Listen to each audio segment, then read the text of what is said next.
The reason why you get stuck in one reality is because the way your cognition is designed, and I am a former neuroscientist, by the way, but we didn't learn about quantum shifting in grad school.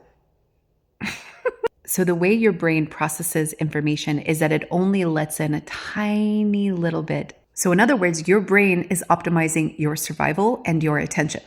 And when you upregulate your attentional networks and you decide to become a quantum shifter, what you're going to find is that it doesn't want to let you. Not only that, when you start to actually move into different parallel realities, if you know, you know. If you don't, stick around for a little bit because you'll learn about it. Your nervous system actually reacts and causes what I call a snapback effect. And it anchors you into a baseline reality.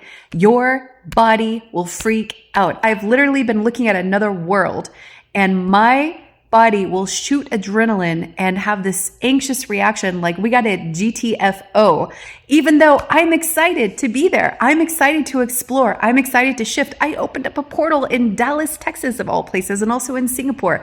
And I was happy to go through it. But when I started going through it and the world started changing, all of a sudden my body was like, couldn't handle it. Another environment started coming into my sensory system and my body just collapsed that timeline and was like, nope, we're going back to ordinary Dallas, Texas. The mind does all of these crazy things like, do I have friends there? What year is it? Do I have a car there? What happens to my old car? Do I have credit cards?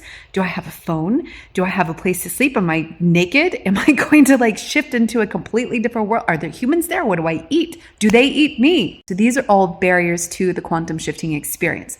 And when you think about how your brain and your nervous system is wired to keep you locked in to one life, you'll understand why it's so hard to open up to quantum realities. This is what I teach about my Awakening by Dr. C podcast on Spotify. Check it out if you're interested. The link's in the bio. And so you have to train your brain and your body how to actually shift. You have to train yourself to perceive parallel realities. If they exist, which ones exist. There's a whole process called reality interrogation, but that's more advanced. I go into that in my EC by Dr. C private playlist. And so you have to learn how to reboot the way you perceive the world to really step into and harness the full ability of quantum shifting.